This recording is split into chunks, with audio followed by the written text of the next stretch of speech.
All right, everybody buckle up. Yeah. Because we're diving into one of those stories that just proves the internet is bonkers, right? Like, it can make anything go viral and then, like, just like a complete dumpster fire, especially when politics gets involved. It's fascinating, isn't it? How something so simple can become so complex. We're talking about a squirrel named Peanut, right? who, like, became this huge internet sensation. Exactly. But then the whole thing just imploded. Yeah. And we're going deep on this one. Yes. We've got news articles, social media posts, like the whole 9 yards. Yeah, the whole spectrum. We even found some political commentary on this. Oh, yeah. This squirrel got everyone talking. Definitely. So get ready to, like, really peel back the layers on this one. Absolutely. And because we're going to try to figure out how a squirrel becomes a political weapon. It really is a case study in the power of narrative and how emotions can be manipulated online. Okay, so imagine this, right? Yeah. We got this guy, Mark Longo. Seems like a pretty normal dude. Average Joe. Yeah. Yeah. He rescues this little squirrel, Peanut, because some jerk ran over Peanut's mom. Oh, no. Yeah, sad, I know. Tragic beginning. So Longo starts taking care of this squirrel. Right.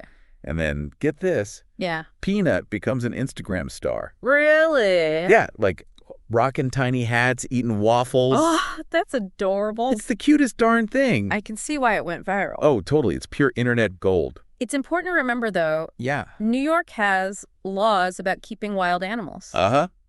Like, you need a license for that. Right. This little detail, it's gonna Oh, yeah. it's gonna come back and bite us. Oh, for sure. But for now, everything's perfect, right? Yeah. Peanut's a star. Yeah. People love him. Everybody's happy. Like that Disney movie. Right. Except with less singing. Yeah, probably more nuts, though. Way more nuts. Definitely. But then things take a turn. Uh-oh. The DEC, the Department of Environmental Conservation. Oh, yeah, those guys? Yeah, they raid Longo's house. Oh, wow. Totally out of the blue. Really? Yeah, but take Peanut. No. And they also take his raccoon, Fred. They had a raccoon, too. Oh, yeah, apparently. Wow. I know, right? Yeah. It went from cute and cuddly Yeah. to like full-on police raid. I know. Talk about a buzzkill. So what happened? Why the raid? Well, that's where things get kind of murky. Okay. Longo says he was trying to get the permits, but the DEC says they had complaints about the animal's living condition. So we've got conflicting information. Yeah, basically a he said, they said situation. Classic. But with way higher stakes than like your average Twitter fight. Absolutely. And to make things even worse, the DEC decides to euthanize both Peanut and Fred. No way. Are you serious? Yeah. They like put him down? They did. They said it was because of rabies concerns. Rabies? Come on. And also they claim that Peanut bit an investigator during the raid.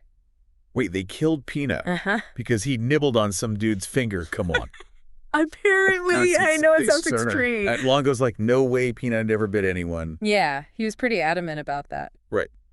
It's Peanut. Everyone knows he's a sweetheart. He's the waffle-loving squirrel. Exactly. Not exactly a vicious beast. So this whole rabies thing seems kind of fishy to me. Well, rabies is a serious disease. I know. It affects the central nervous system. Yeah, but couldn't they have just quarantined him?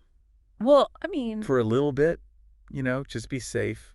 I guess so. Why'd they have to go straight to squirrel heaven? Yeah, a lot of people felt like that was a bit extreme. A bit. It's like they brought out the big guns for a tiny little squirrel. Some people called it government overreach. Right. Talk about overkill. Yeah, that term, government overreach. It refers to actions by the government that are seen as... Like going too far. Exactly. Like they're overstepping their boundaries. Right. And some people feel like they infringe on individual rights. So in this case, they're saying a DEC basically overreacted. Yeah, that the punishment didn't fit the crime, so to speak. It's like using a sledgehammer to crack a walnut. Yeah, it's a pretty common sentiment. Especially when it comes to something as personal as... Pets. Yeah, our furry little companions. People get very attached to their animal. And they feel like the government shouldn't interfere. Right. It's seen as an intrusion into their personal lives. And this is where Peanut's story takes a wild turn. Oh. It doesn't end with him, Really? Oh, no, Peanut becomes this symbol of government overreach. Wow. I know, right? From cuddly squirrel to political pawn. That's quite a transformation. And guess who jumps on this bandwagon? Who? The Trump campaign. Seriously? Yeah, and Elon Musk. Oh, wow. I know, right? They're all over it. So they're using Peanut's death as a political tool. Exactly. They're saying it's an example of government tyranny. That's a pretty strong statement. I know, but it works. How so? It plays on people's fears. About the government, you know? Yeah. People already distrust authority. Right. So they're tapping into that existing sentiment. Exactly. And it gets even weirder. What do you mean? They start comparing Peanut's case to other stuff. Like ducks being killed by immigrants. Ducks? What does that have to do with the squirrel? I know, right? It's like, what are they even talking about? It seems like a stretch. A major stretch. But they're trying to make a point about government overreach. I guess, but it just seems so random. Well, they're trying to connect with people on an emotional level. By talking about dead ducks. It might sound strange, but it can be effective. Oh, It simplifies complex issues.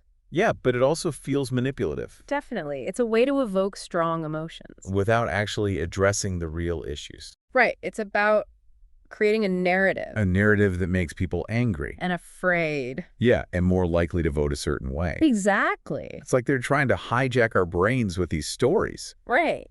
They're playing on our emotions. Yeah, and it works. It does, unfortunately. Because we see this cute little squirrel. Mm-hmm.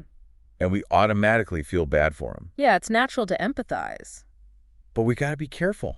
Absolutely. We can't let our emotions cloud our judgment. We have to think critically. Yeah, we gotta ask ourselves, is this story being used to manipulate us? Right. Is there an ulterior motive here? Exactly. Who benefits from this narrative? And are they using fear to get what they want? Fear is a powerful motivator. It is, and it can make us do crazy things. Like vote against our own interests. Yeah, so we got to be smarter than that. We have to be informed. And skeptical. Always question the information you're given. Especially when it comes to politics. Politicians are masters of manipulation. They know how to push our buttons. And they use every trick in the books to get our votes. So we got to be on guard. We have to be critical thinkers. And media literacy is more important than ever. It's essential in the digital age. We're bombarded with information from all sides. And it's hard to know what to believe. So we got to develop our BS detectors. Right. We have to learn how to spot fake news. And propaganda. And emotional manipulation. We can't just blindly accept what we see online. You have to do our own research. And fact check everything. And be wary of anything that seems too good to be true. Or too outrageous. Because chances are it's probably not true.